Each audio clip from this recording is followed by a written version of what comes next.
वाहिगुरु साहिब जीओ। जो आवह से जाहे फुन, आए गए पछुताहे। 184 मेदनी कटै न वदै उताहे। से जन उबरे जिन हर पाया, तंदा मुआ बेगूती माया। जो दिसै सो चालसी, किसको मीत करे ओ। जियो समपो अपना, तन मन आगे देओ। अस्थिर करता तू धनी, तिस ही की मैं ओट। गुण की मारी हों मुई, शब्द रति मन चोट। अस्थिर करता तू धनी, तिस ही की मैं ओट। गुण की मारी हों मुई, शब्द रति मन चोट। वाहिगुरु जी का खालसा, वाहिगुरु जी की फतेह। गरीब नवाज पातशाह, समर्थ गुरु, पूरा गुरु, अकाल मूरत श्री गुरु ग्रंथ साहिब पातशाह जी के चरणों में जुड़ बैठे सत्कारयोग सन्मानयोग साध संगत जीओ। अज का लड़ीवार शब्द आप जी ने सुनिया। दक्षिणी ओंकार विच ये सारे ही शब्द एक ब्राह्मण नाल विचारां करदियां गुरु साहब ने उचारे हैं। अज दे शब्द विच इस जगत दे एक नक्शे दी सतगुरु ने व्याख्या की है। जिवें कि कल भी ये विचारिया गया सी, जगत विच दुख ही दुख दिखाई दिंदा है, पर सतगुरु ने बख्शिश की, जे बनाउण वाला सुखदाता है, जिसने इस जगत नूं बनाया है, उन्होंने सुखदाता कहते हैं। परमात्मा नूं किसी ने कभी दुख देने वाला नहीं किया। तो फिर यह भी कहा जा सकता है जो दुख देने वाला नहीं, तो उसने जो कुछ निर्मित किया है, जो कुछ बनाया है, वो भी दुख नहीं हो सकता। जदों असीं उहदी वरतों गलत करने दुख हो जाता है। जिवें अग तो दूरी बनी रहे तो वह सेक सुख देंदा है, पर जे कोई गलती कर लवे उस अग नूं हत्थां विच फड़न दी, वो अग जीवन हथ नूं साड़ के सुआह कर देंदी। खास करके गुरु अमरदास पातशाह जी ने माया नूं जिथे भी बाणी विच दस्या है, उत्थे माया नूं एक फुल दे नाल तुलना दिती। उस फुल का नाम है कसुंबे का फुल, सूहा फुल। और ये सूही राग विच बहुते शब्द ने। बाबा फरीद साहब जी ने भी कसुंबा शब्द वरत्या। उन्हां दा एक शब्द आउंदा है जिहदे विच बाबा फरीद साहब बहुत सोहणे शब्द कहंदे ने। जगत की तस्वीर दस रहे हैं जिहदे विच असीं रह रहे हैं। जिन्हां ने पानी की व्याख्या वो कर सकता जिहड़ा पानी तो बाहर निकल आवे। जिहड़ा डुब गया वो पानी की किवें व्याख्या करेगा। जिहड़े लोग बहुतात विच जगत विच डुबे हुए ने, वो जगत की व्याख्या ठीक नहीं कर सकते। ਜਿਹੜੇ ਸੰਸਾਰ ਸਮੁੰਦਰ ਤੋਂ ਪਾਰ ਨਿਕਲ ਗਏ ਉਹਨਾਂ ਦੀ ਸਟੇਟਮੈਂਟ ਇਸ ਜਗਤ ਬਾਰੇ, ਇਸ ਦੁਨੀਆ ਬਾਰੇ ਬਿਲਕੁਲ ਸਹੀ ਹੁੰਦੀ ਹੈ। ਬਾਬਾ ਫਰੀਦ ਸਾਹਿਬ ਜੀ ਇਸ ਦੁਨੀਆ ਤੋਂ ਉੱਚੇ ਉੱਠ ਗਏ ਤੇ ਬਾਹਰੋਂ ਕਿਸੇ ਚੀਜ਼ ਨੂੰ ਵੇਖੀ ਉਹਦੀ ਖਬਰ ਬਿਲਕੁਲ ਠੀਕ ਦਿੱਤੀ ਜਾ ਸਕਦੀ ਹੈ। ਜਿਵੇਂ ਕਿਸੇ ਅਖਬਾਰ ਨੂੰ ਪੜ੍ਹਨਾ ਹੋਵੇ, ਲੇਖ ਪੜ੍ਹਨਾ ਹੋਵੇ, ਕਿਸੇ ਅਖਬਾਰ ਵਿੱਚ ਖਬਰ ਪੜ੍ਹਨੀ ਹੋਵੇ ਤੇ ਅੱਖਾਂ ਤੋਂ ਉਸ ਅਖਬਾਰ ਦੀ ਦੂਰੀ ਚਾਹੀਦੀ ਹੈ। ਜੇ ਉਸ ਅਖਬਾਰ ਨੂੰ ਅੱਖਾਂ ਨਾਲ ਚਿਪਕਾ ਲਈਏ ਕੁਝ ਨਹੀਂ ਨਜ਼ਰ ਆਉਂਦਾ, ਥੋੜ੍ਹੀ ਜਿਹੀ ਦੂਰੀ ਤੋਂ ਦਿਸੇਗਾ, ਫਿਰ ਆਦਮੀ ਪੜ੍ਹ ਸਕੇਗਾ ਇਸ ਅਖਬਾਰ ਵਿੱਚ ਕੀ ਲਿਖਿਆ ਹੋਇਆ। ਇਸੇ ਤਰ੍ਹਾਂ ਮਾਇਆ ਕੀ ਹੈ, ਸੰਸਾਰ ਕੀ ਹੈ, ਪਰਿਵਾਰ ਕੀ ਹੈ, ਧੰਦਾ ਕੀ ਹੈ, ਆਪਾਂ ਤੇ ਉਹਦੇ ਨਾਲ ਚਿਪਕ ਗਏ, ਬਿਲਕੁਲ ਨਾਲ ਚੰਬੜ ਗਏ ਦੇ। ਸਾਨੂੰ ਕੀ ਵਿਆਖਿਆ ਹੁੰਦੀ ਇਹਦੀ? ਦਿਸਦਾ ਹੀ ਕੁਝ ਨਹੀਂ। ਅਖਬਾਰ ਅੱਖਾਂ ਨਾਲ ਲਾਓ, ਕੁਝ ਨਹੀਂ ਦਿਸੇ। ਥੋੜ੍ਹੀ ਜਿਹੀ ਦੂਰੀ ਚਾਹੀਦੀ, ਗੈਪ ਚਾਹੀਦਾ ਹੈ। ਜਿਹੜੇ ਲੋਕ ਥੋੜ੍ਹੇ ਜਿਹੇ ਜਗਤ ਤੋਂ ਉੱਠੇ, ਪਾਸੇ ਹੋਏ, ਚੰਬੜੇ ਹੋਏ ਆ, ਆਪਾਂ ਸਾਰੇ ਚੰਬੜ ਨਹੀਂ ਦੋਖੇ। ਜੇ ਗੁਰੂ ਗ੍ਰੰਥ ਸਾਹਿਬ ਜੀ ਦੀ ਬਾਣੀ ਦਾ ਸੰਪੂਰਨ ਭਾਵ ਕੁਝ ਲੈਣ ਦਾ ਯਤਨ ਕੀਤਾ ਜਾਏ, ਗੁਰੂ ਗ੍ਰੰਥ ਸਾਹਿਬ ਜੀ ਨੂੰ ਸਵਾਲ ਕੀਤਾ ਜਾਏ ਮਹਾਰਾਜ ਦੁੱਖ ਕਿਉਂ ਹੈ, ਤੇ ਉਹਦਾ ਇੱਕੋ ਹੀ ਜਵਾਬ ਮਿਲੇਗਾ, ਤੁਸੀਂ ਜਗਤ ਨਾਲ ਚੰਬੜ ਗਏ ਹੋ, ਇਹ ਦੁੱਖ ਹੈ, ਹੋਰ ਕੋਈ ਵੀ ਦੁੱਖ ਨਹੀਂ। ਥੋੜ੍ਹੀ ਜਿਹੀ ਦੂਰੀ 'ਤੇ ਰਹੋ। ਅਖਬਾਰ ਤਾਂ ਪੜ੍ਹੀ ਜਾਏਗੀ, ਅੱਖਾਂ ਤੋਂ ਥੋੜ੍ਹੀ ਜਿਹੀ ਦੂਰ ਕਰਾਂਗੇ ਤੇ ਤਾਂ ਦਿਸੇਗਾ ਕੁਝ। ਜਗਤ ਕਿਵੇਂ ਦਾ, ਭਗਤਾਂ ਨੇ ਇਹਦੀ ਸਹੀ ਵਿਆਖਿਆ ਕੀਤੀ। ਸੰਸਾਰੀਆਂ ਤੋਂ ਸੰਸਾਰ ਦੀ ਵਿਆਖਿਆ, ਜਗਤ ਨੇ ਜਿੰਨੀ ਵਿਆਖਿਆ ਕੀਤੀ ਸਾਰੀ ਗਲਤ ਹੈ, ਕਿਉਂਕਿ ਜਿਹੜਾ ਵਿੱਚ ਡੁੱਬਾ ਉਹ ਦੱਸੇਗਾ ਕੀ। ਜਿਹੜਾ ਨਦੀ ਦੇ ਕਿਨਾਰੇ 'ਤੇ ਸੈਰ ਕਰਦਾ ਹੈ ਉਹ ਨਦੀ ਦਾ ਆਨੰਦ ਵੀ ਲੈ ਸਕਦਾ ਹੈ ਤੇ ਉਹਦੀ ਵਿਆਖਿਆ ਵੀ ਠੀਕ ਕਰ ਸਕਦਾ। ਨਹਿਰ ਦੇ ਨਾਲ ਨਾਲ ਤੁਰਿਆ ਜਾਂਦਾ ਕਿਨਾਰੇ 'ਤੇ, ਲੋੜ ਪੈਂਦੀ ਵਿੱਚੋਂ ਪਾਣੀ ਦਾ ਘੁੱਟ ਪੀ ਲੈਂਦਾ, ਗਰਮੀ ਲੱਗਦੀ ਇਸ਼ਨਾਨ ਕਰ ਲੈਂਦਾ ਹੈ। ਜਦੋਂ ਉਸ ਨਹਿਰ ਬਾਰੇ ਲਿਖੇਗਾ ਬਿਲਕੁਲ ਠੀਕ ਲਿਖੇਗਾ, ਪਰ ਜਿਹੜਾ ਡੁੱਬ ਵਿੱਚ ਗਿਆ ਉਸ ਨਦੀ ਦੇ, ਉਹਨੇ ਸਵਾ ਵਿਆਖਿਆ ਕਰਨੀ, ਕੀ ਕਰੇਗਾ ਉਹ? ਸੰਸਾਰੀ ਦਾ ਅਰਥ ਹੈ ਜੋ ਇਸ ਭਵ ਸਾਗਰ ਸੰਸਾਰ ਵਿੱਚ ਡੁੱਬ ਗਿਆ, ਇਸ ਲਈ ਉਹਦੀਆਂ ਸਾਰੀਆਂ ਵਿਆਖਿਆਵਾਂ ਸੰਸਾਰ ਬਾਰੇ ਗਲਤ ਨੇ, ਠੀਕ ਨਹੀਂ ਹਨ। ਭਗਤਾਂ ਨੇ ਸੰਸਾਰ ਦੀ ਵਿਆਖਿਆ ਬਿਲਕੁਲ ਠੀਕ ਕੀਤੀ ਹੈ। ਬਾਬਾ ਫਰੀਦ ਸਾਹਿਬ ਕਹਿੰਦੇ ਨੇ ਬੇੜਾ ਬੰਧ ਨਾ ਸਕਿਓ ਬੰਧਨ ਕੀ ਬੇਲਾ। ਉਹ ਕਹਿੰਦੇ ਨੇ ਇਸ ਜਗਤ ਦੀ ਸਭ ਤੋਂ ਪਹਿਲੀ ਗਲਤੀ ਇੱਕੋ ਹੈ, ਇਹ ਸਾਰੀਆਂ ਚੀਜ਼ਾਂ ਦੀ ਸੰਭਾਲ ਕਰਦਾ ਹੈ, ਸਮੇਂ ਦੀ ਸੰਭਾਲ ਨਹੀਂ ਕਰਦਾ। ਬਸ ਸਾਰੀਆਂ ਚੀਜ਼ਾਂ ਸਾਂਭ ਕੇ ਰੱਖਦਾ। ਕੱਪੜਾ ਖਰਾਬ ਨਾ ਹੋ ਜਾਏ, ਮਕਾਨ ਖਰਾਬ ਨਾ ਹੋ ਜਾਏ, ਦਵਾਈ ਖਰਾਬ ਨਾ ਹੋ ਜਾਏ, ਲਾਈਟ ਨਾ ਖਰਾਬ ਹੋ ਜਾਏ, ਸਾਰੀਆਂ ਚੀਜ਼ਾਂ ਨੂੰ ਟਾਈਮ ਦੇ ਉੱਤੇ ਸਪੇਅਰ ਕਰਾਉਂਦਾ ਹੈ, ਠੀਕ ਕਰਾਉਂਦਾ ਹੈ, ਸਰਵਿਸ ਕਰਾਉਂਦਾ ਸਾਰੀਆਂ ਚੀਜ਼ਾਂ ਦੀ। ਇਸ ਮਨੁੱਖ ਦੀ ਸਭ ਤੋਂ ਵੱਡੀ ਗਲਤੀ ਹੈ ਸਮੇਂ ਦੀ ਕੋਈ ਸਪੇਰੇ ਨੂੰ ਪਤਾ ਹੀ ਨਹੀਂ ਸਮਾਂ ਕਦੋਂ ਲੰਘਦਾ ਜਾ ਰਿਹਾ, ਨਿਕਲ ਗਿਆ। ਕਹਿੰਦੇ ਪਤਾ ਨਹੀਂ ਲੱਗੇ 15 ਸਾਲ ਨਿਕਲ ਗਏ, ਅੱਜ ਪਤਾ ਲੱਗਾ 15 ਸਾਲ ਬਾਅਦ। ਬਾਬਾ ਫਰੀਦ ਸਾਹਿਬ ਕਹਿੰਦੇ ਇਸ ਜਗਤ ਦੀ ਜਿਹਨੂੰ ਅਸੀਂ ਦੇਖਿਆ, ਸਭ ਤੋਂ ਵੱਡੀ ਗਲਤੀ ਇਹਨੇ ਕਦੀ ਸਮੇਂ ਦਾ, ਵਕਤ ਦਾ, ਟਾਈਮ ਦਾ, ਕਾਲ ਦਾ ਮੁਲਾਂਕਣ ਨਹੀਂ ਕੀਤਾ ਕਿ ਕਿੰਨੇ ਕੁ ਦਿਨ ਗੁਜ਼ਰ ਗਏ ਨੇ ਤੇ ਮੈਂ ਕੀਤਾ ਕੀ ਹੁਣ ਤੱਕ, ਮੈਨੂੰ ਮਿਲਿਆ ਕੀ ਇੱਥੋਂ, ਤ੍ਰਿਪਤੀ ਆਈ ਕੁਝ, ਮਿਲਿਆ ਕੁਝ ਰਜੇਵਾਂ। ਔਰ ਇਹ ਵੀ ਸਾਡੇ ਸਾਹਮਣੇ ਸਾਡੇ ਨਤੀਜੇ ਆਉਂਦੇ ਨੇ, ਜਿਹੜੇ ਕੰਮ ਅਸੀਂ ਹੁਣ ਤੱਕ ਕੀਤੇ ਨੇ ਉਹਨਾਂ ਨੇ ਸਾਨੂੰ ਰਜਾਇਆ ਨਹੀਂ, ਸਗੋਂ ਹੋਰ ਭੁੱਖਾ ਕਰ ਦਿੱਤਾ, ਸੁੱਖ ਨਹੀਂ ਦਿੱਤਾ, ਹੋਰ ਦੁੱਖ ਦੇ ਦਿੱਤਾ। ਕਹਿੰਦੇ ਨੇ ਜਿਸ ਵਪਾਰ ਵਿੱਚ ਬੰਦੇ ਨੂੰ 1 ਸਾਲ ਘਾਟਾ ਪਵੇ, 2 ਪਵੇ, 4 ਪਵੇ ਤੇ ਬਹੁਤਾ ਢੀਠ ਆਦਮੀ ਹੋਵੇ 10 ਸਾਲ ਬਾਅਦ ਤੇ ਛੱਡ ਹੀ ਦਿੰਦਾ ਵੀ ਇਹਦੇ ਵਿੱਚੋਂ ਨਿਕਲਦਾ ਹੀ ਕੱਖ ਨਹੀਂ। ਝੂਠ ਦੀ ਦੁਕਾਨ ਚਲਾਉਂਦਿਆਂ ਦੀ ਸਾਰੀ ਉਮਰ ਸਾਡੀ ਲੰਘ ਗਈ, ਮਿਲਿਆ ਕੱਖ ਵੀ ਨਹੀਂ, ਪਰ ਢੀਠ ਇੰਨੇ ਆ ਛੱਡਣ ਨੂੰ ਤਿਆਰ ਹੈ ਹੀ ਨਹੀਂ। ਅਸੀਂ ਉਹਨੂੰ ਛੱਡਾਂਗੇ ਨਹੀਂ। ਸਾਨੂੰ ਪਤਾ ਹੈ ਝੂਠ ਵਿੱਚੋਂ, ਫਰੇਬ ਵਿੱਚੋਂ, ਗੁਰੂ ਤੋਂ ਦੂਰ ਜਾ ਕੇ, ਸੱਚ ਤੋਂ ਦੂਰ ਜਾ ਕੇ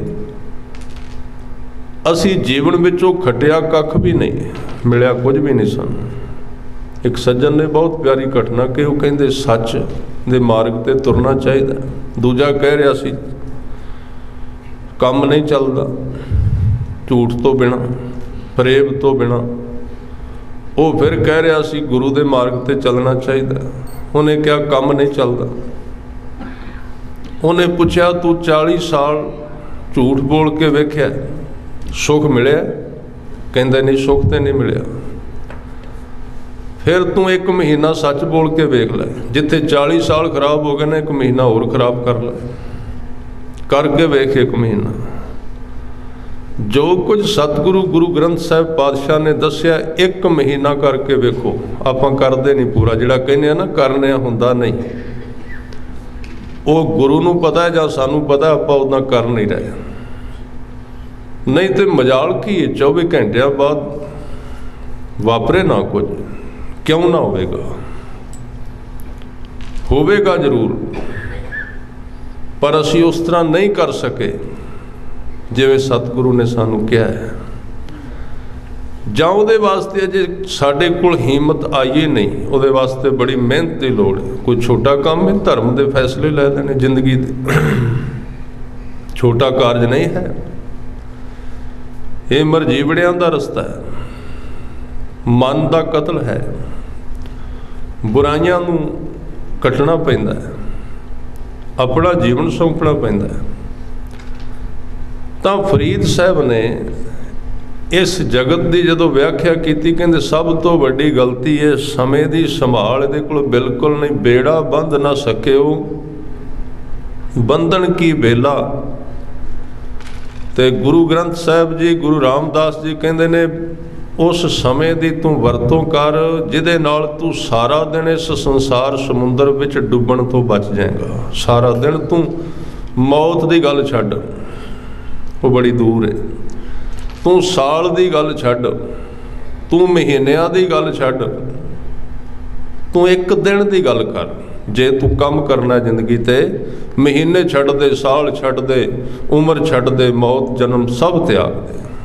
1 दिन की गल कर, 1 दिन तो शुरू कर। हजूर कहंदे तेनू मैं एक समा दसना, उदों बेड़ा बना लई ते इन्नी गारंटी देना 12 घंटे तू डुबेगा नहीं दुनिया विच। महाराज वो किहड़ा समय? ते सतगुरु ने बचन कीते, कहन लगे अमृत वेले बत्ते का बीजिया, भगत खाए खर्च रहे निखुटा नाही। ये बाणी दे बचन ने। तू लंबी गल छड्ड, तू 1 दिन की गल कर। तू सूरज उगण तो 2-2.5 घंटे पहला जिन्ना कर सकना है रब नूं चेते कर। तू इन्हां 2 घंटिया नूं संभाल लै ते इहदे विच एक बेड़ी बन जाएगी जिहड़ी 12 घंटे अगले दिन तेनू बाजार विच डुबन नहीं देगी, उच्चा करके रखेगी। इन्हां 2 घंटिया विच ही बनदी है। जे कोई मनुख इस अमृत वेले विच 2 घंटे जुड़न का अभ्यास कर लवे, सारा दिन वो धंधे विच, धंधा तो करना ही है। जिहदा शरीर है उन्हें बाजार विच भी जाना, उन्हें काम भी करना है, उन्हें दुनिया विच विचरना पैना है। पर सियाणियां दा एक तजर्बा, जिहड़ा मनुख सूरज के उगण तो 2-2.5 घंटे पहला कोई भी अभ्यास कर लैंदा, बाणी दा सिमरन कर लैंदा, बाणी पढ़ लैंदा, नितनेम लगातार करे, तां दिने जदों काम करेगा उहदी जिंदगी विच एक घटना वापरेगी। वो घटना ये वापरेगी भी हाथ काम करते रहणगे, अंदर एक तार वजदी रहेगी, उहदे बाहर शरीर चली जाएगा संसार विच। उहदी जिंदगी के 2 पार्ट्स, 2 हिस्से हो जाणगे, 2 हिस्से बनणगे उहदी जिंदगी दे। साफ लिखिया गुरु ग्रंथ साहिब जी दे विच, जिवें मनमुख की जिंदगी के 2 हिस्से ने, इस तरह गुरमुख की जिंदगी के भी 2 हिस्से ने। मनमुख की जिंदगी के हिस्से 2 ये हैं, मनमुख दे मन विच होर हुंदा है ते मूँह तो होर बोलदा है। अंदर झूठ, बाहर सच, अंदर झूठ रखदा है, बाहरों सच बोलदा है। बाबा फरीद साहब कहंदे जिन मन होर मुख होर से कांडे कच्चिया। तो मैं इत्थे बेनती करदिया, गुरु साहब ने दूजे पासे उन्हां वास्ते भी कहा है भी उन्हां दे भी कदी कदी मन विच होर हुंदा है ते मूँह विच होर हुंदा, जिहड़े जुड़े हुए ने। दोवां दी स्टेटमेंट जोड़ दी है। थोड़ा जिहा आप जी ने, क्योंकि ये विचार आप जी नूं लगणगे भी आउट जा रहे हैं विचारधारा दे, वो तो अंदरों बाहरों एक हुंदे ने, किसी थां ते एक ने, पर जदों जगत विच आउंदे ना उन्हां दी जिहड़ा नाम करदा की है, जिहड़ा आप जी जपदे हो ना, इहदा सिट्टा की सिमरन दा, बाणी पढ़न दा, सिमरन करन दा, गुरु दी गल सुनन दा सिट्टा नतीजा की है? नाम साडी जिंदगी दे दो भाग कर देगा, साडे मन के दो हिस्से कर देगा। विज्ञान भी मानता है दो मन ने मनुख दे, एक अचेतन मन है, एक सुचेत मन है, दोवें ने मन के दो हिस्से ने। अचेतन मन चीज़ां नूं दबा के रखदा अंदर, जो साडा असली स्वरूप है उन्हें दबिया होया है, अंदर पकड़ के रखता, बाहर प्रगट नहीं होने देंदा। अंदर भावें खुशी ना भी होवे, किसी नूं मिलना है, बाहरों हस के विखाउंदा है, वो सुचेत मन बाहर, अचेतन मन अंदर है। विज्ञान उहदी बहुत खोज कर रहा है, क्योंकि सारे दा सारा दुख अचेतन मन विच छुपिया है मनुख दे, ते शब्द सीधी चोट अचेतन मन ते करदा है। नाम जिहड़ा ना, तुसीं इस शब्द दे विच अखीर ते आपां अर्थ भी करांगे, शब्द एक चोट मारदा उस थां नूं, जिवें किसी दे शरीर दे विच रसौली होवे ना, रसौली ਉਹਦਾ ऑपरेशन करना है तो डॉक्टर ਉਹਨੂੰ ਪਹਿਲਾਂ चैक करके ਵਹਿੰਦਾ, एक्सरे ਰਾਹੀਂ भी कित्थे करके ਕਿਹੜੀਆਂ ਨਾੜੀਆਂ ਦੇ ਵਿੱਚ, फिर लेजर ਨਾਲ ਸਿੱਧੀ ਚੋਟ ਮਾਰਦਾ, ਉਹਦੇ ਉੱਤੇ ਸਿੱਧਾ ਉਹਦੇ ਤੇ ਅਟੈਕ ਕਰਦਾ, ਉਹਨੂੰ ਭੰਨਦਾ ਉਸ ਥਾਂ ਨੂੰ ਜਿੱਥੇ ਰੋਗ ਹੈ। ਨਾਮ ਕੀ ਕਰਦਾ? ਸਾਡੇ ਅਚੇਤਨ ਮਨ ਤੇ ਸਾਰੇ ਦੁੱਖ ਸਾਡੇ ਅਚੇਤਨ ਮਨ ਵਿੱਚ ਲੁਕੇ ਹੋਏ ਨੇ, ਜਿੰਨਾ ਚਿਰ ਉਹ ਫੋਲਿਆ ਨਹੀਂ ਜਾਂਦਾ ਦੁੱਖ ਨਿਕਲਣਗੇ ਨਹੀਂ ਬਾਹਰ। 100 ਉਪਰਾਲੇ ਕਰ ਲਈਏ, ਦੁੱਖ ਸਾਰਾ ਹੈ ਹੀ ਉਹਦੇ ਵਿੱਚ ਛੁਪਿਆ ਹੋਇਆ।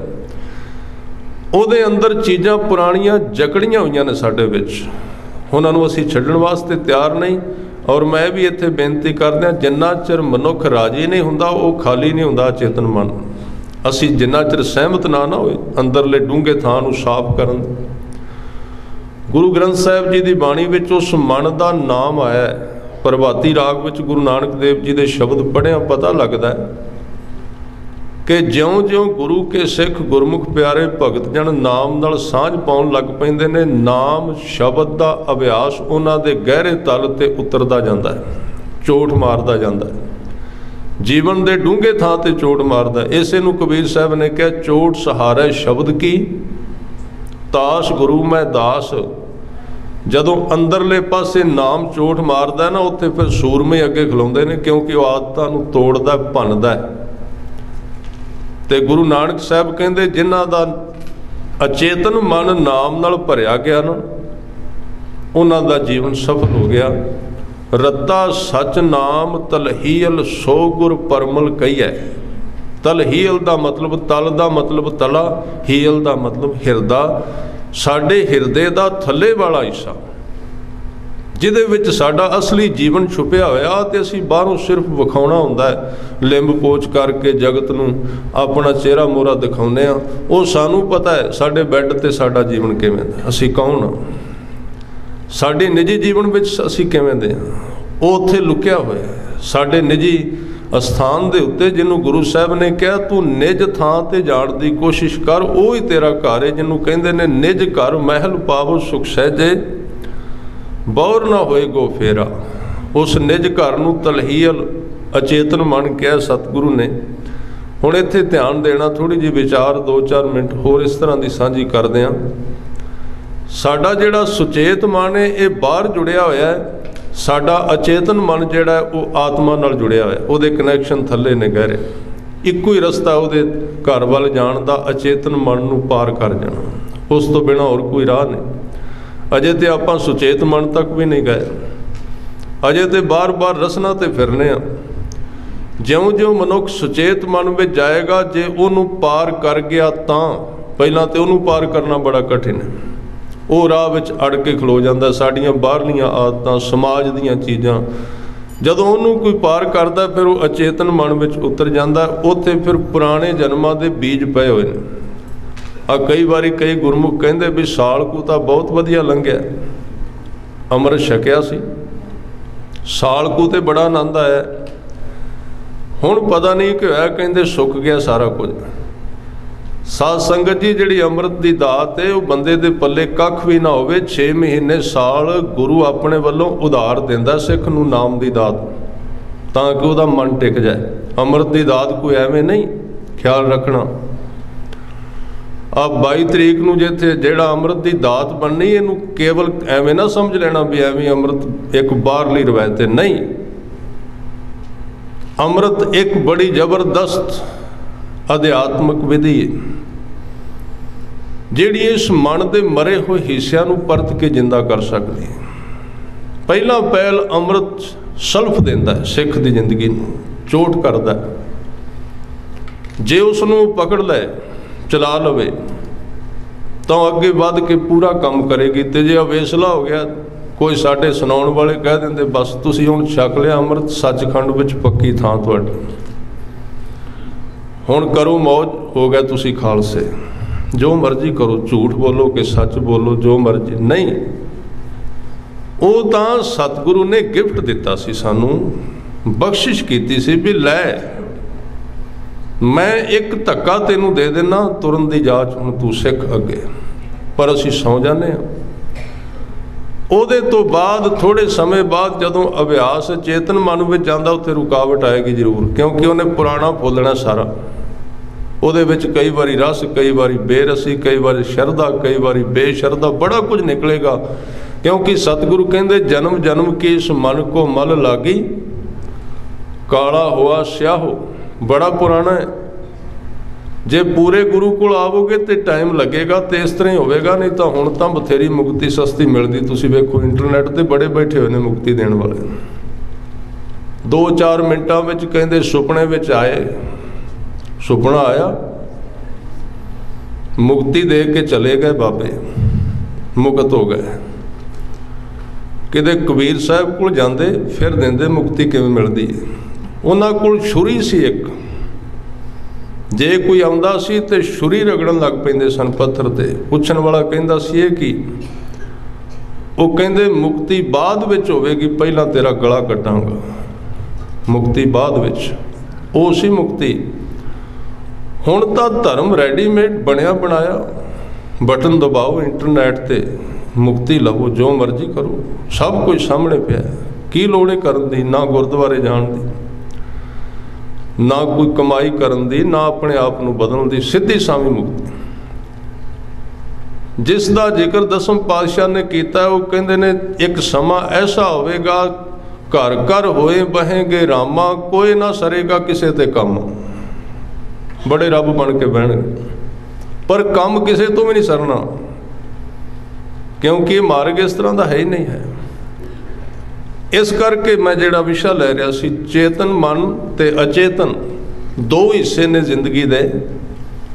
वो मनुख इस जगत विच सफल हो जाता जिहड़ा गुरु के चरणों के नाल जुड़ के गुरु के शब्द के अभ्यास द्वारा अपने अचेतन मन नूं शुद्ध करन विच सफल हो जाता है। ਉਹਦੀ ਜ਼ਿੰਦਗੀ ਦੇ ਫਿਰ 2 ਹਿੱਸੇ ਹੋ ਜਾਂਦੇ ਨੇ, ਇੱਕ ਕਨੈਕਸ਼ਨ ਅੰਦਰ ਅਚੇਤਨ ਮਨ ਦਾ ਕਨੈਕਸ਼ਨ ਪਰਮਾਤਮਾ ਨਾਲ, ਤੇ ਸੁਚੇਤਨ ਮਨ ਦਾ ਸੰਬੰਧ ਸੰਸਾਰ ਦੇ ਨਾਲ। ਉਸ ਨੂੰ ਗੁਰੂ ਅਰਜਨ ਦੇਵ ਪਾਤਸ਼ਾਹ ਜੀ ਨੇ ਕਿਹਾ ਕਿ ਬਾਹਰ ਸੂਤ ਸਗਲ ਸਿਉ ਮੌਲਾ, ਅਲਿਪਤ ਰਹੋ ਜੈਸੇ ਜਲ ਮੈਂ ਕੌਲਾ। ਸਾਰਾ ਸ਼ਬਦ ਇਹਦੀ ਵਿਆਖਿਆ ਕਰਦਾ ਕਿ ਸਾਡੇ ਮਨ ਦੇ 2 ਧੁਰੇ ਨੇ, ਇੱਕ ਧੁਰਾ ਪਰਮਾਤਮਾ ਵਾਲੇ आत्मा वाल, एक धुरा संसार वाले। पूरा मनुख तो वही है ना जिहड़ा संसारी भी है तो जिहड़ा धर्मी भी है, जिहदे कोल मेरी भी है, जिहदे कोल पीरी भी है। दूसरा आदमी किवें पूरा हो सकता है। इस करके गुरु अर्जन देव पातशाह जी कहते बाहर सूत सगल सिओ मौला, बाहरों बाहरों मैं सारियां नाल खिड़िया होया, खुश हाँ, गलबात करना। अलिप्त रहो जैसे जल मैं कौला, पर जिवें एक फुल पानी दे विच उहदी छूह तो अलिप्त रह जाता है, टच नहीं कर सकता पानी, उहनूं छूह नहीं सकता, अलिप्त हो जाता है। अंदरों मैं बिल्कुल संसार तो वखरा ते बाहरों संसार नाल जुड़िया दिसदा। ये 2 हिस्से हो गए जिंदगी दे। इहदे तो अगे कहंदे सतगुरु गुरु अर्जन देव पातशाह जी, बार सूत सगल स्यो मौला, अलिप्त रहूं जैसे जल में कौला। मुख की बात सगल स्यो करता, जी संग प्रभ अपना धरता। मूँह तो संसार नाल गल्लां करी जांदे ने ते अंदरों परमात्मा नाल दूसरा हिस्सा अचेतन उहदे चरनां नाल जुड़िया है। दो हिस्से होए तां होया, ये सोचण नाल नहीं होएगा। दीस आवत है बहुत प्याला, सगल चरण की ए मन राला। इस तरह का जीवन जिहदे दो हिस्से हो गए, जिदन सिख अपने अभ्यासी अपने जीवन में सफल हुंदा है, वो इस जिंदगी में अपने दो हिस्सों नाल काम करना शुरू कर देंदा है। बाहर भोग ते अंदर जोग, क्योंकि असल विच योग हुंदा ही उदण है जिदन बंदा भोग दे विच रह के जोगी बन जाए। ये भी ध्यान देना, सिक्खी का मतलब संसार नूं छड्डना नहीं है। असीं इहदी बड़ी गलत व्याख्या की, संसार त्यागो फिर तुसीं सिख बनोगे। गुरबाणी विच कित्थे लिखिया है? गुरु साहब तां कहिंदे जिन्नू तू लभना है वो तो संसार विच, तू संसार छड्ड के बाहर क्यों जा रहा है? परमात्मा की खोज कित्थों कर रहा? एड्रैस तो लै पहला, है कित्थे, कित्थे रहिंदा है? वो रहिंदा ही जगत विच। आ जिन्नी बाणी है दखणी ओंकार, तुसीं पढ़ के आप भी वेखना, ਇਹਦੇ ਵਿੱਚ ਇੱਕੋ ਹੀ ਰਹਾਉ ਦੀ ਤੁਕ ਹੈ। ਇਹਦੇ ਵਿੱਚ ਉਹ ਬ੍ਰਾਹਮਣ ਪੁੱਛਦਾ ਹੈ ਜਿਹੜਾ ਮੂਰਤੀ ਦੀ ਪੂਜਾ ਕਰਦਾ ਹੈ, ਸਤਿਗੁਰੂ ਨੇ ਜਦੋਂ ਉਹਨੂੰ ਕਿਹਾ ਵੀ ਤੂੰ ਇੱਥੇ ਸਮਾਂ ਨਾ ਗਵਾ, ਤੇ ਜਿਹੜੇ ਤੇਰੇ ਕੋਲ ਹਜ਼ਾਰਾਂ ਲੋਕ ਆਉਂਦੇ ਉਹਨਾਂ ਦਾ ਵੀ ਸਮਾਂ ਨਾ ਗਵਾ। ਉਹਨੇ ਪੁੱਛਿਆ, ਫਿਰ ਉਹ ਸਿਆਣਾ ਆਦਮੀ ਸੀ, ਉਹਨੇ ਪੁੱਛਿਆ ਵੀ ਜੇ ਸਤਿਗੁਰੂ ਇੱਥੇ ਮੂਰਤੀ ਵਿੱਚ ਪਰਮਾਤਮਾ ਨਹੀਂ, फिर ये तो दसो है कित्थे? ते सतगुरु ने फिर उन्होंने किसी जंगल विच किसी होर थां ते नहीं दसिया। हजूर ने क्या जगत विच है, वो इसे जगत विच, ये जग सच्चे की है कोठड़ी। आ जगत आ जिन्ने मनुख तुरे फिरदे, आदमी तो वड्डा परमात्मा का होर सबूत किहड़ा है? पत्थर उहदा सबूत थोड़ी है, वो तो एक जड़ चीज़ है, भावें वस्तु तो है। ये तो वड्डा होर केड़ा सबूत है? आदमी तुरदा है, वेखदा है, गल करदा है, समझदा है, महसूस करदा है, गर्मी ठंड उहदे विच प्रेम पैदा हुंदा है, उहदे विच वासना क्रोध कई कुछ पैदा हुंदा। कौन कर रहा सारी क्रिया नूं? सतगुरु ने उन्होंने कहा होर कित्ते ना खोज, इस जगत विचों खोज, इन्हां शरीरां विचों खोज। तो वह फिर कहता परमात्मा तो एक है, शरीर तो हज़ारां ने, मैं कितों खोजा? तो सतगुरु उन्होंने बिल्कुल नेड़े ले आउंदे ने। हजूर कहते अपने विचों ही खोज, बाहरों ना खोज। गुरु तेग बहादुर साहब पातशाह जी भी ये जवाब देंदे ने, काहे रे बन खोजन जाई, सर्ब निवासी सदा अलेपा, तो ही संग समाई। गुरु ग्रंथ साहब जी की सारी विचारधारा इस जगत दे विच परमात्मा की खोज की गल करती है, बाहर किते भी नहीं। विच हजूर कहते तेरे अंदर नहीं तो होर किते लभेगा, उस अपने विचों वेख। जे नज़र नहीं आउंदा ते तू अपने आप की खोज कर। तेरा जिहड़ा अशुद्ध अपना आप अगे अड़िया होया है, जदों तू उहनूं धो देगा गुरु के शब्द द्वारा, तेनों कितों लभण की लोड़ नहीं पैनी। तू खुद उहदा रूप है, उहनूं धोण दा यतन कर, साफ कर उसनूं। जदों तू अपने आप नूं धोवेगा, वो तेनों आप आवाज़ दे देगा, आप ही सद लेगा तेन। इस करके सतगुरु इत्थे कह रहे ने, उहदी जिंदगी के दो हिस्से हो गए। एक थां ते होर उदाहरण दिती हजूर ने, इस जगत विच रहण दा तरीका दस रहे ने। भगत नामदेव जी कहंदे तीन चार उदाहरणां दित्तियां, कहंदे जिवें एक बच्चा पतंग उडाउंदा है ते पतंग आकाश विच उड़दी है, पतंग नूं बझी हुई छोटी जी रस्सी, छोटा जिहा धागा उहदे हत्थ विच हुंदा है। उहदे आले दुआले चार पंज होर बच्चे खड़े ने, बच्चों नाल गल्लां करी जांदा है, पर विचला ध्यान उहदा पतंग विच है। हुण दो हिस्से हो गए ना उहदे, एक पासे ध्यान पतंग विच, एक पासे बच्चों नाल गल्लां करी जांदा है। बड़ियां प्यारियां उदाहरणां दित्तियां भगत नामदेव जी ने। वो कहते ने आनीले कागज लियांदा उस बच्चे ने, काटी ले गुड्डी, गुड्डी का अर्थ है पतंग। इधर महाराष्ट्र विच पतंग नूं गुड्डी कहंदे ने। ਕਾਟਿਲੇ ਗੁੱਡੀ ਆਕਾਸ਼ ਮਦੇ ਭਰਮੀਲੇ, ਆਕਾਸ਼ ਦੇ ਵਿੱਚ ਉਹ ਪਤੰਗ ਉਡਾ ਰਿਹਾ। ਪੰਚ ਜਨਾ ਸਿਓ ਬਾਤ ਬਤੌਆ, ਚੀਤ ਸੋ ਡੋਰੀ ਰਾਖੀਲੇ। ਪਰ ਉਹਦਾ ਜਿਹੜਾ ਵਿਚਲਾ ਧਿਆਨ ਹੈ ਨਾ, ਡੂੰਘਾ ਅਚੇਤ ਮਨ ਦਾ, ਉਸ ਪਤੰਗ ਦੇ ਵਿੱਚ ਫਸਿਆ ਹੋਇਆ ਹੈ। ਗੱਲਾਂ ਸਾਰਿਆਂ ਨਾਲ ਕਰੀ ਜਾਂਦਾ ਹੈ। ਇਸ ਤਰ੍ਹਾਂ ਜਿਨ੍ਹਾਂ ਦੇ ਮਨ ਦੀ ਡੋਰੀ ਗੁਰੂ ਕੇ ਸ਼ਬਦ ਨਾਲ ਸਵੇਰੇ ਜੁੜ ਗਈ, ਉਹ ਸਾਰਾ ਦਿਨ ਜਗਤ ਵਿੱਚ ਗੱਲਾਂ ਕਰੀ ਜਾਂਦੇ ਨੇ, ਪਰ ਉਹਨਾਂ ਦਾ ਵਿਚਲਾ ਧਿਆਨ ਉਸ ਨਾਮ ਨਾਲ ਜੁੜਿਆ ਰਹਿੰਦਾ ਹੈ। ਇਹ ਸੰਪੂਰਨ ਜੁਗਤ ਦਿੱਤੀ ਸਤਿਗੁਰੂ। ਫਿਰ ਇਹਦੇ ਤੋਂ ਅਗਲਾ ਉਦਾਹਰਨ ਦਿੱਤਾ, ਆਨਿਲੇ ਕੁੰਭ ਭਰਾਈਲੇ ਉਦਕ। ਕੁੰਭ ਦਾ ਅਰਥ ਹੈ ਘੜਾ। ਕਿਸੇ ਬੀਬੀ ਨੇ ਘੜਾ ਲਿਆਂਦਾ ਤੇ ਖੂਹ ਤੋਂ ਪਾਣੀ ਭਰਿਆ। ਭਰਾਈਲੇ ਉਦਕ, ਉਦਕ ਦਾ ਅਰਥ ਹੈ ਪਾਣੀ ਭਰਿਆ। ਆਨਿਲੇ ਕੁੰਭ ਭਰਾਈਲੇ ਉਦਕ, ਰਾਜਕੁਮਾਰ ਪੁਰੰਦਰੀਏ। ਪੁਰ ਦੇ ਵਿੱਚ ਰਹਿਣ ਵਾਲੀਆਂ ਰਾਜਕੁਮਾਰੀਆਂ ਨੇ ਘੜਿਆਂ ਵਿੱਚ ਪਾਣੀ ਪਾਇਆ ਤੇ ਹਸਤ ਵਿਚਾਰ ਵਿਨੋਦ ਕਰਤੀ ਹੈ, ਚੀਤ ਸੋ ਗਾਗਰ ਰਾਖੀਲੇ। ਹੁਣ ਇਹ ਬਹੁਤ ਸੋਹਣਾ ਉਦਾਹਰਨ ਹੈ। ਸਿਰ ਦੇ ਉੱਤੇ ਤੁਸੀਂ ਕਦੀ ਚੀਜ਼ ਰੱਖੋ ਕੋਈ, ਉਹਨੂੰ ਧਿਆਨ ਨਾਲ ਟਿਕਾਣਾ ਪੈਂਦਾ, ਨਹੀਂ ਤੇ ਡਿੱਗ ਪੈਗੀ। ਖਿਆਲ ਰੱਖਣਾ, ਇਹ ਬੜਾ ਵੱਡਾ ਅਭਿਆਸ ਹੈ ਸਾਧੂਆਂ ਦੇ ਵਿੱਚ। ਸਿਰ ਦੇ ਉੱਤੇ ਚੀਜ਼ ਰੱਖ ਕੇ, ਆਮ ਤੌਰ ਤੇ ਸਾਨੂੰ ਸਮਝ ਨਹੀਂ ਆਉਂਦੀ।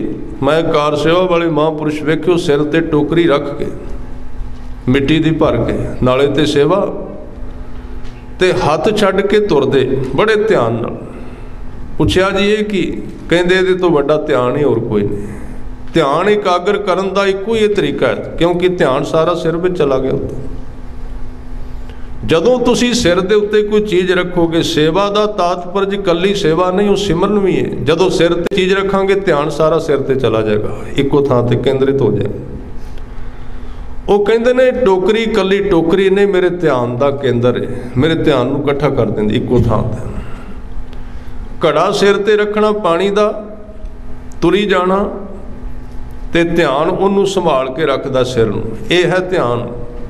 ਆਪਾਂ ਜਿਹੜਾ ਗੁਰੂ ਕੀ ਹਜ਼ੂਰੀ ਵਿੱਚ ਬਹਿੰਦੇ ਹਾਂ, ਖਿਆਲ ਰੱਖਣਾ, ਸ਼ਬਦ ਤੇ ਉਚਾਰਨ ਕਰਨਾ ਇੱਕ ਬੜੀ ਚੰਗੀ ਗੱਲ ਹੈ, ਪਰ ਧਿਆਨ ਦੇ ਉਸ ਚੀਜ਼ ਨੂੰ ਪਕੜੀਏ ਜਿਹਦੇ ਨਾਲ ਸ਼ਬਦ ਨੂੰ ਜਪਿਆ ਜਾਂਦਾ। ਉਹ ਕਿਹੜੀ ਹੈ? ਪਹਿਲਾਂ ਉਹਨੂੰ ਜਾਣਨਾ ਚਾਹੀਦਾ।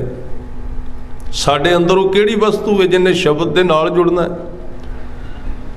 ਜਪਣ ਤੋਂ ਪਹਿਲਾਂ ਸਾਨੂੰ ਉਹਦੇ ਨਾਲ ਜੁੜਨਾ ਬੜਾ ਜ਼ਰੂਰੀ ਹੈ। ਜਿਹੜੀ ਚੀਜ਼ ਨੇ ਸ਼ਬਦ ਨੂੰ ਪਕੜਨਾ ਹੈ, ਉਹ ਕਿਹੜੀ ਵਸਤੂ ਹੈ? ਸਾਡੇ ਵਿੱਚ ਫਿਰ ਰਹੀ ਹੈ, ਲਗਾਤਾਰ ਘੁੰਮ ਰਹੀ ਹੈ, ਜਿਹੜੀ ਸਾਨੂੰ ਹੁਣ ਖਬਰ ਦਿੰਦੀ ਹੈ ਸਰੀਰ ਦੇ ਵਿੱਚ ਕਿਤੇ ਦਰਦ ਹੈ, ਸਰੀਰ ਨੂੰ ਠੰਡ ਲੱਗ ਰਹੀ ਹੈ, ਸਰੀਰ ਨੂੰ ਗਰਮੀ ਲੱਗਦੀ ਹੈ, ਸਰੀਰ ਦੇ ਵਿੱਚ ਕਿਤੇ ਤਾਪ ਹੈ, ਦੱਸਦੀ ਹੈ ਨਾ, ਅੰਦਰੋਂ ਖਬਰ ਦਿੰਦੀ। ਉਹ ਕਿਹੜੀ ਵਸਤੂ ਹੈ? ਸੁਰਤ ਕਿਹਨੂੰ ਕਹਿੰਦੇ ਨੇ? ਕਈ ਗੁਰਮੁਖ ਪਿਆਰੇ ਕਹਿੰਦੇ ਵੀ ਸੁਰਤ ਕੀ ਹੈ? ਗੁਰੂ ਗ੍ਰੰਥ ਸਾਹਿਬ ਵਿੱਚ ਲਿਖਿਆ, ਸ਼ਬਦ ਗੁਰੂ ਸੁਰਤ ਤੁਮ ਚੇਲਾ। ਸੁਰਤ ਉਹ ਹੀ ਹੈ ਜਿਹੜੀ ਸਾਨੂੰ ਰੋਜ਼ ਦੱਸ ਦਿੰਦੀ ਕਿ ਹੁਣ ਤੈਨੂੰ ਭੁੱਖ ਲੱਗ ਗਈ। ਉਹਦੀ ਕੋਈ ਤਸਵੀਰ ਨਹੀਂ। ਉਹ ਦੱਸ ਦਿੰਦੀ ਹੁਣ ਤੈਨੂੰ ਪਿਆਸ ਲੱਗ ਗਈ। ਉਹ ਖਬਰ ਦਿੰਦੀ ਤੈਨੂੰ ਨੀਂਦ ਆ ਗਈ। ਹੁਣ ਉਹ ਵਿੱਚੋਂ ਵਿੱਚੋਂ ਦੱਸੀ ਜਾਂਦੀ ਹੈ ਵੀ ਕੱਲ੍ਹ ਨੂੰ ਕਿਹੜਾ ਕੰਮ ਕਰਨਾ ਹੈ, ਕਿਹੜੇ ਬੰਦੇ ਨੂੰ ਮਿਲਣਾ ਹੈ, ਕੀ ਕੰਮ ਹੈ। ਉਹਨੂੰ ਕਹਿੰਦੇ ਸੁਰਤ। ਜਿਹਨੇ ਉਹਨੂੰ ਪਕੜਿਆ, ਸ਼ਬਦ ਨੂੰ, ਉਹੀ ਪਕੜੇਗਾ। ਦੂਸਰੇ ਦੇ ਵੱਸ ਵਿੱਚ ਸ਼ਬਦ ਨਹੀਂ ਆ ਸਕਦਾ, ਉਹਦੇ ਹੱਥਾਂ ਵਿੱਚ ਨਹੀਂ ਆ ਸਕਦਾ। ਉਹਨੂੰ ਗੁਰੂ ਸਾਹਿਬ ਨੇ ਸੁਰਤ ਕਿਹਾ। ਇਸ ਕਰਕੇ ਕਬੀਰ ਨਾਮਦੇਵ ਜੀ ਕਹਿੰਦੇ ਕਿ ਜਿਵੇਂ ਘੜੇ ਵਿੱਚ ਉਹਨਾਂ ਨੇ ਧਿਆਨ ਰੱਖਿਆ, ਇਸ ਤਰ੍ਹਾਂ ਜਿਨ੍ਹਾਂ ਦਾ ਮਨ ਨਾਮ ਵਿੱਚ ਟਿਕ ਗਿਆ, ਉਹ ਜਗਤ ਦੇ ਵਿੱਚ ਰਹਿੰਦੇ ਹੋਏ ਵੀ ਉਹਦੇ ਨਾਲ ਜੁੜੇ ਰਹਿੰਦੇ।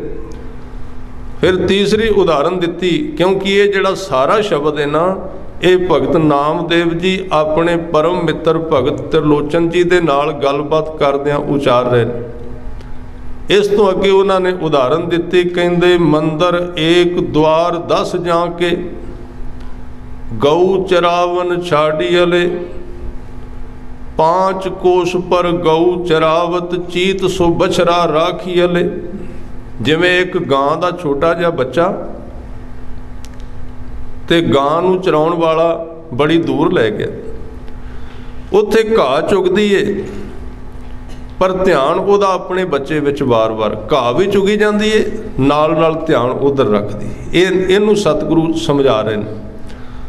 ਫਿਰ ਇੱਕ ਬੜੀ ਪਿਆਰੀ ਉਦਾਹਰਨ ਦਿੱਤੀ ਨਾਮਦੇਵ ਜੀ ਨੇ ਭਗਤ ਤ੍ਰਿਲੋਚਨ ਜੀ ਨੂੰ। ਅਖੀਰਲੀ ਪੰਕਤੀ ਵਿੱਚ ਕਹਿੰਦੇ, ਕਹਿਤ ਨਾਮਦੇਵ ਸੁਣੋ ਤ੍ਰਿਲੋਚਨ, क्योंकि जिन्ना चिर असी भगतां सेती गोष्टे जो कीने सो लाभ, जिन्ना चिर गोष्ठी नहीं ना करते ख्याल रख विकास नहीं हुंदा। गोष्ठी बड़ी जरूरी, विचार बड़ी जरूरी है।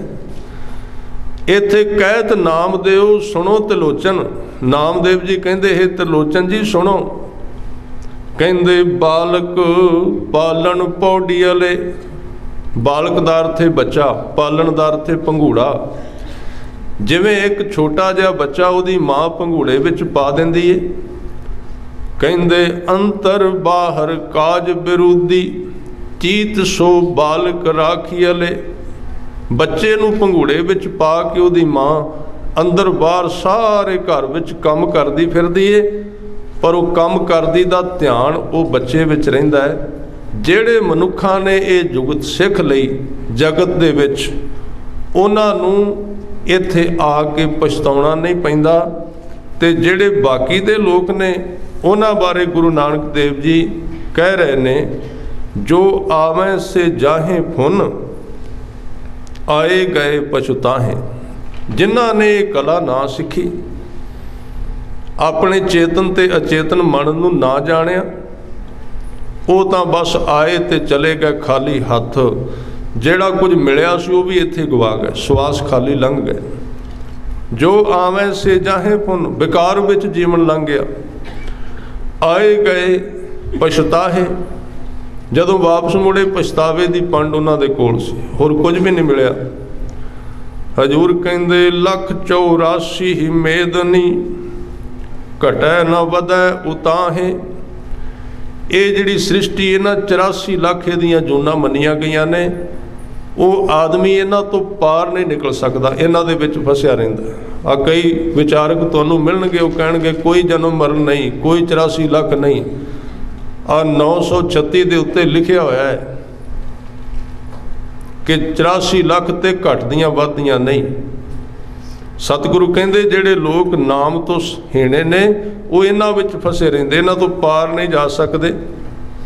से जन उभरे जिन हर पाया। इस 84 लाख इस जगत भवजल विचों कौन उभरे दा अर्थ तरे कौन ने?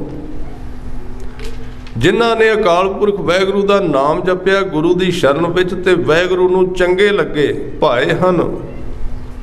हजूर कहंदे धंधा मुआ विगूती माया।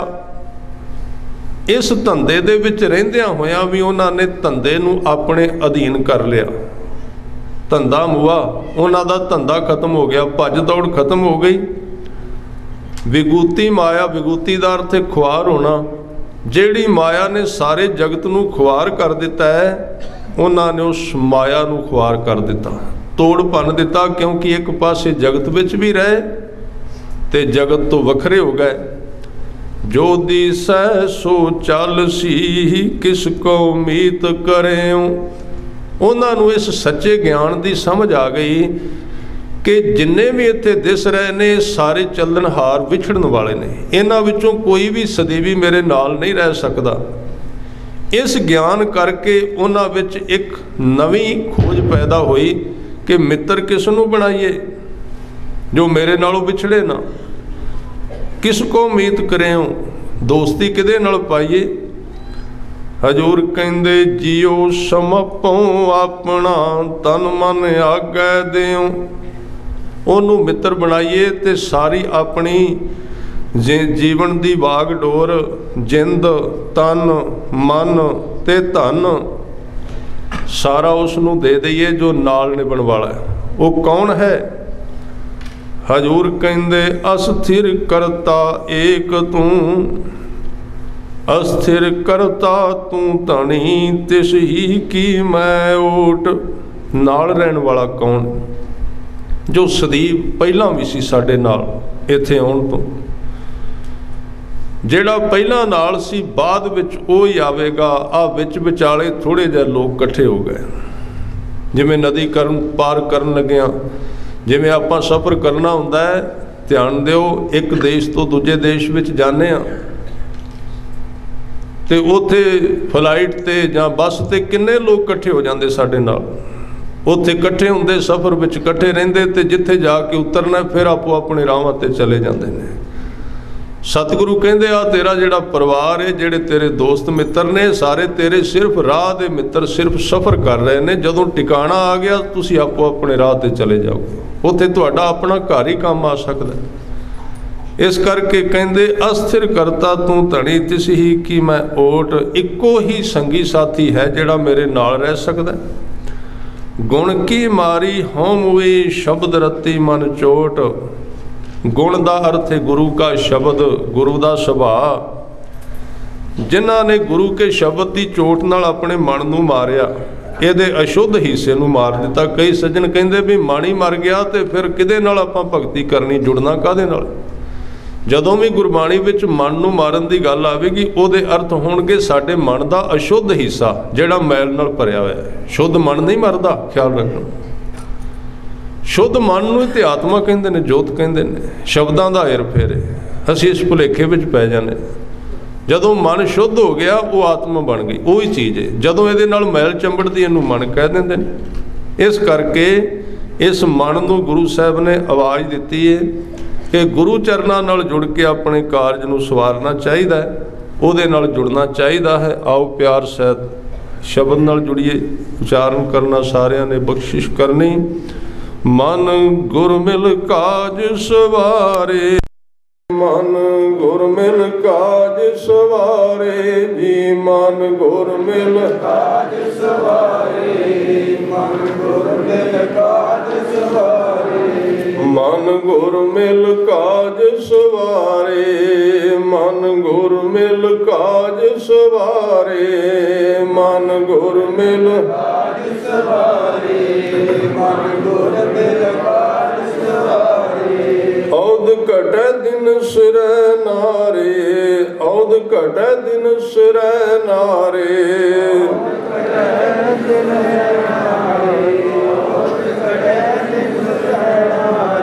औद घटै दिन सिरै नारे, औद घटै दिन सिरै नारे।